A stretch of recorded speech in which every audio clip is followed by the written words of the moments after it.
No way, that's impossible. We're living together. You just need to sign the divorce papers. Good luck with your poor life. I stood there in a daze, holding the phone after the call was abruptly cut off. The lawyer couldn't help but burst into laughter. Jessica looked at the lawyer with a puzzled expression. The lawyer was wiping tears with a handkerchief. The CEO is actually Linda. My name is Linda. I've been married to my husband Mike for 2 years. We don't have children. We both work and are so busy that we often work on weekends. We hardly have time for long conversations, leading to a life of passing each other by. Therefore, we try to match our schedules and go on overseas trips during our long breaks. It's only once a year, but we both look forward to it. When we got married, we decided to buy an upper-floor condo in a Bay Area tower. It was a stretch, but we did it considering the future value of the asset. Thanks to that, we're satisfied with our current life. I have a close friend from high school, Jessica. We sometimes go out for lunch together. Jessica, being beautiful, has high standards for men. She's not married yet but has a strong desire to do so. She's always looking for well-educated, high-income men on dating apps. Especially, she won't compromise on income. One day, I was enjoying lunch with Jessica at a cafe near a park. We were together in high school and university, even in the same classes. That's why we've consulted each other about various things. As a result, we know quite a bit about each other's dating histories and types. During our student days, we shared both fun and sad times. Those are good memories. Since I married Mike 2 years ago, we've both become busy, and the time we can meet has decreased. Now we meet only a few times a year, if that. Hey, can I come visit your condo next time? Jessica suddenly asked me. Jessica had never been to my place before. Then on the weekend, Jessica came over to my place. I could sense her amazement even through the intercom at the entrance. Jessica kept saying, "This is amazing." The moment I opened the front door, Jessica looked impressed. "Wow, this place is like a mansion, and that elevator ride up was so long." I chose a spacious upper-floor condo because it was a once-in-a-lifetime purchase without compromising.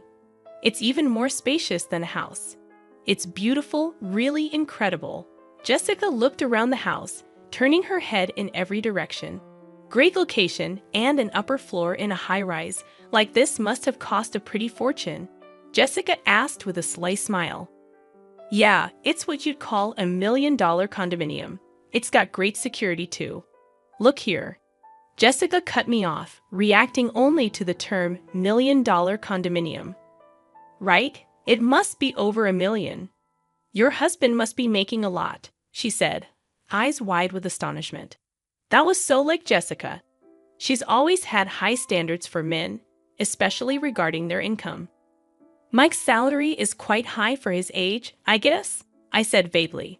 I felt it was tacky to be too explicit. Huh. She had a look that seemed to have some ulterior motive.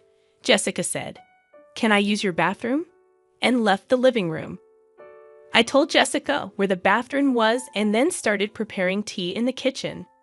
Concerned about Jessica, who was taking a while to return, I was about to head to the bathroom when Jessica came back. Just replying to an email. Jessica doesn't usually make excuses like that. I felt a slight sense of unease while enjoying the cookies Jessica brought as a gift and having tea. She asked, "Can I stay till evening?" She apparently wanted to greet Mike. Indeed, it had been since our wedding that Jessica last saw Mike. It's not unnatural for her to want to see him. I decided to check with Mike just in case. Mike happily agreed. I might finish work early, he replied in an email. I assured Jessica that it was okay, and then I began preparing dinner.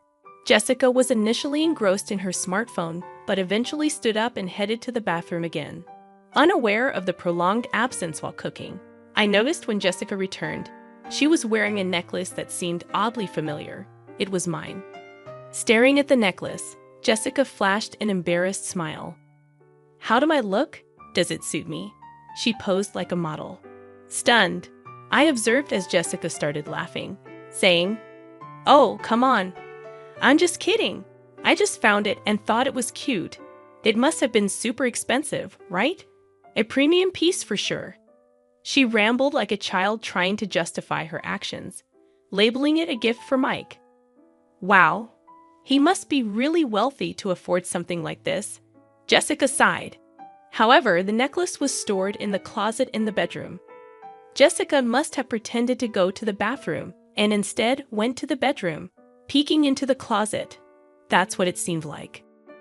I couldn't believe her actions, but I didn't want to come off as petty, so I emphasized that it was a precious item. Taking advantage of my lack of reprimand, Jessica made an outrageous request. Can I borrow this necklace for a while? I've got a date with a doctor I met on a dating app, and I want to wear it for that, please, she pleaded, joining her hands together as if praying. Reluctantly, I decided to lend it to her, emphasizing the need for careful handling, as it was a gift for Mike. As soon as Jessica knew she could borrow it, she smiled and began caressing the necklace. Of course, I understand she seemed to pay no mind to my words. When I finished the meal prep, I pretended to go to the bathroom to check the bedroom. Sure enough, the closet in the bedroom and the chest beside the bed weren't fully closed. Jessica must have opened every drawer and door she could find. There were fingerprints on the jewelry, watches, and precious metals. Jessica might have touched things, but probably didn't intend to borrow them. The shoes seemed to have been forced on, and the heels were misshapen. This was clearly going too far. Returning to the living room, I confronted Jessica. You touched various things in the bedroom, didn't you? The shoes were misshaped, and there were fingerprints on the watch. Rather than appearing remorseful, Jessica puffed out her cheeks a bit. Please don't do that again, she said. Jessica returned to her normal expression and apologized, saying sorry. Not wanting to dwell on this and risk straining our friendship, I decided to just lightly laugh it off. That's when Mike came home, holding a box of cake. Mike and Jessica saw each other for the first time since our wedding.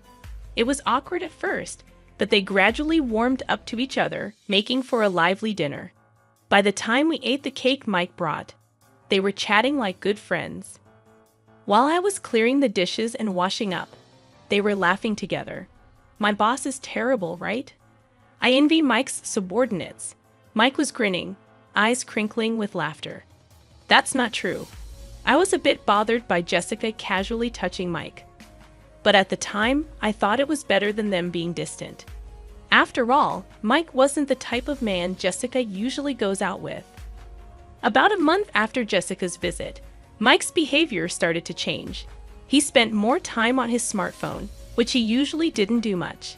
He often seemed distracted when I talked to him and asked me to repeat myself. He always carried the phone with him, even taking it to the bathroom. It was an obvious change, and it seemed I had become a cheated-on wife. Contemplating checking Mike's phone, I hesitated to even touch it. Conversations between Mike and me at home became increasingly rare, and he started working on weekends much more. Mike was hardly ever at home on weekends, and while we barely saw each other on weekdays originally, now not seeing each other on weekends too felt like living separately within the same house. Moreover, we started sleeping in separate bedrooms under the pretext of his tiredness. Vaguely considering divorce or separation, I stumbled upon divorce papers on the living room table one day. Upon closer inspection, Mike had already signed them. Though I had suspected it, actually seeing it still shook me. With trembling hands, I called Mike, questioning him about the unexpected discovery. I just got home and saw it on the table. What does this mean exactly? I inquired, hoping for clarification. Mike's response struck me hard. It's what it looks like. I want a divorce, he declared, leaving me stunned. Pressing him for a proper reason, Mike dropped the bombshell. I've fallen in love with someone else. It's not an affair. I'm serious. With disbelief, I heard a familiar female voice on the phone, Jessica. It was what I had suspected. I'm dating Mike, and I even want to marry him, Jessica admitted nonchalantly. Hearing the confirmation made my heart race and brought on a cold sweat. Jessica's crude way of talking hinted at a side of her I hadn't seen before. Mike echoed, "There's nothing left to talk about." Can you just sign the divorce papers and send them off? I want to talk things over, so please tell Mike to come home." Stunned by the abrupt ending of the phone call, I couldn't move for a while. Sleepless nights persisted as Mike didn't come home, and I couldn't bring myself to touch the divorce papers.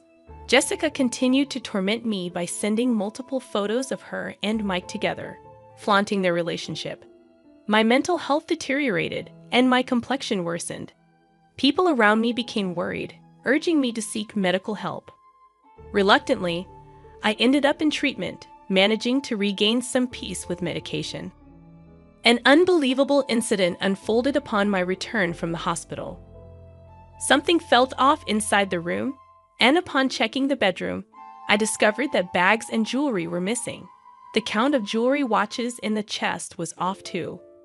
There was only one person who could do this. Jessica. Questions swirled in my mind. Why would she do something like this? What had I ever done to her? My insomnia relapsed, and sleepless nights continued, leaving me staggering through my days. During counseling at the hospital, when I mentioned the theft at home, I was strongly advised to consult a lawyer. I promptly contacted the company's lawyer and set up an appointment, stating my clear intention. I'll get a divorce. I want those two to face proper consequences. I responded immediately, surprising even myself. Just a little while ago, I was pondering what to do, and I couldn't believe how easily those words came out of my mouth. Perhaps I really wanted to punish them after being tormented so one-sidedly. It was just about getting back at them. Now, a week later, I received a message from Jessica. I had sent her a certified letter. "Hey, what are you thinking, sending a certified letter to my workplace?" Jessica sounded pretty angry, her voice filled with rage. "You must have expected at least this much. Anyway, I'm leaving everything to my lawyer now." I hummed the phone. Jessica called several times after that, but I ignored all of them. Then Mike called. I had sent a certified letter to his parents' house. Apparently, his affair being exposed at home caused a huge uproar. I wanted to burst out laughing at his self-inflicted predicament, but managed to restrain myself. Feeling that leaving it all to the lawyer wouldn't be enough to calm my feelings, I decided to confront them both. I would denounce them thoroughly on the spot. The lawyer arranged the date and time, and we decided to have the discussion at the law office. A few days later, the two reluctantly showed up at the law office. I thought they would bring their own lawyer, but it seemed they came alone. Jessica stormed into the office, flinging the door open. Mike followed, looking uncomfortable. "Finally, we meet, you coward." Jessica made no effort to hide her anger, but Mike stepped forward, trying to calm her down. "Well, you've been running away all this time. Our wedding's been delayed because of you." Jessica looked like she might throw her bag at me any moment, and Mike was desperately trying to hold her back as I watched them with a pitiful feeling. The lawyer nodded at me. "Please calm down. If any violence or abusive language occurs, we will immediately call the police." Understood. The mention of the police made Jessica stiffen. With the lawyer's intervention, Jessica and Mike took their seats, becoming calmer. We sat across from each other at the office table, ready to start the discussion. "Mike, you're seeking a divorce, correct?" Jessica was sitting hotly, while Mike slumped, looking small. "We've agreed to the divorce. However, since your relationship is adultery, we will ask for alimony. Is there any significance to this?" Mike's face clouded over. "I'll agree to the divorce, but once the alimony is paid, don't contact us ever." I quietly nodded in agreement, and Jessica looked displeased, maybe expecting more resistance from me. When the lawyer began discussing the alimony amount, Jessica snapped. I said, "Any amount is fine. We have plenty of money." Jessica sat arrogantly with her arms crossed. The lawyer looked at her with interest, saying, "Oh yes, didn't he research? Mike is the president of a jewelry company with a yearly revenue of $2 billion. Mike looked up frantically, trying to restrain Jessica's arm. Jessica, her face flushed, continued excitedly, "Alimony for an affair is nothing to us. I'll even give a proper share of the property." Mike was trying hard to calm her down. Jessica shook off his hand and continued, "You can barely make ends meet on your salary, right?" She scoffed with a laugh. The lawyer burst into uncontrollable laughter. Jessica looked at him with a puzzled expression, and the lawyer wiped tears with a handkerchief. "Actually, the president is Linda." Jessica was dumbstruck, her mouth hanging open. Mike hung his head, his body trembling slightly. "Mike is just an ordinary employee with no position at Linda's company. I am Linda's corporate lawyer." Jessica started laughing loudly. "What are you talking about? Are you really a lawyer? Can lawyers lie?" The lawyer calmly replied, "Why not ask Mike next to you if what I said is a lie?" Mike, meanwhile, just bit his lip, looking down. Growing more anxious, Jessica grabbed Mike's arms and began shaking him. "You said you were the president of a $2 billion jewelry company. That's not a lie, right?" Mike remained silent, covering his face with his hands, uttering inaudible moans. Growing more desperate, Jessica gripped his arms tighter, repeatedly asking, "Answer me. It's not a lie, right?" Finally, Mike whispered in a raspy voice, "I'm sorry." Mike's single apology plunged the room into a deep silence. Jessica's strength seemed to leave her body, and she let her hands that were gripping Mike fall limply. "You said you were the president of a company making $2 billion a year," she muttered, almost to herself. Mike's solitary apology had plunged Jessica into despair. She stood up, trembling. "It's a lie, right? There's no way you're the president." Jessica pointed at me accusingly. "Why didn't I know about this after all we've shared?" I spoke to Jessica calmly, as if guiding her. "Just because we're close friends doesn't mean I tell you everything, especially since you were so fixated on money. I had no intention of telling you," I said, looking Jessica straight in the eyes without averting my gaze. Jessica seemed to lose all her energy and slumped down. "Then that house, of course. The house is in my name, so Mike will be the one leaving." Jessica fell silent, and Mike continued to hold his head. Mike probably didn't want to come here. He knew this would happen. But if he didn't come here, things would be worse. It's hell either way for him now. Mike is left with nothing but hell waiting for him. The lawyer began to present the evidence I had gathered. First, the photos of Mike and Jessica together, the photos sent to my phone, now printed. The lawyer placed an IC recorder on the table and played the recorded conversation. "Why would you send something like this?" "I just wanted to share our happiness with you." Jessica's voice filled the room, while Mike seemed to be holding back tears. "Hey, still clinging to the past. I want to divorce quickly." "I know what you're clinging to. It's Mike's income. He's the president of a $2 billion jewelry company, right?" "You hid it because you thought I might take it?" Jessica, perhaps embarrassed, covered her face with her hands. "Hurry up a divorce and leave that condo. It'll be mine soon. Too bad Mike didn't come back to you. I'll give you as much alimony as you want." "Poor thing, your aim was the money, not Mike." "I'm speechless at how you've been deceived, Mike." Mike and Jessica fell silent. "Do you think this is over? What else is there, Jessica? You broke into the house when Linda wasn't there and stole several items, didn't you?" I felt relieved at the lawyer's calm demeanor. Mike looked shocked, apparently unaware of this. "Hey, what's this about stealing?" Jessica bit her lower lip, her hands shaking. "No, not me. I don't know anything." The lawyer placed a tablet on the table and played a video. It showed Jessica sneaking into the bedroom, taking bags and jewelry, and stuffing them into her bag. Jessica stared wide-eyed at the footage. "What is this? Why are you recording me? Isn't this illegal surveillance?" Mike covered his face with his hands. "We always had security cameras inside our house. Why didn't you tell me that earlier? Who would think you'd break in to steal?" "I felt a headache coming on from their foolish exchange, and you used my key without permission. I wanted those things. It's your fault for not buying them for me." The two began arguing, ignoring us. The lawyer and I could only look on in disbelief. "Please save your arguments for later. Regarding this theft, we will be filing a police report," the lawyer said calmly. Jessica seemed to panic at the mention of the police.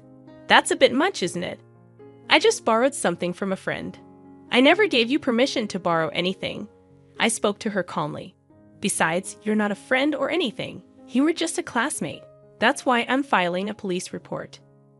Jessica started to kneel and apologize. I looked down at her and said coldly, "You're going to compensate. The value of what you stole is more than your annual income." "Are you sure about that?" Jessica was speechless. "And there's also the matter of the alimony." Jessica turned to Mike, pleading in a tearful voice, "You'll pay, right? Even if you're not the president, you still earn well, right?" Mike was silent, looking down. "He can't pay it because he's about to be fired," I said. Mike looked up in surprise. "That's correct. Since leaving the house, Mike has not shown up for work. Plus, with this commotion, there have been complaints from his boss," I explained. Mike looked like he might collapse on the floor. "But there's still the property division, right?" "I'll pay with that," Jessica said desperately. "That's not possible. Linda and Mike have a prenuptial agreement regarding property." "You didn't hear anything from Mike, did you?" "He never told you the inconvenient truths," I replied calmly. I regarded Mike with disdain as the lawyer placed the contract on the table.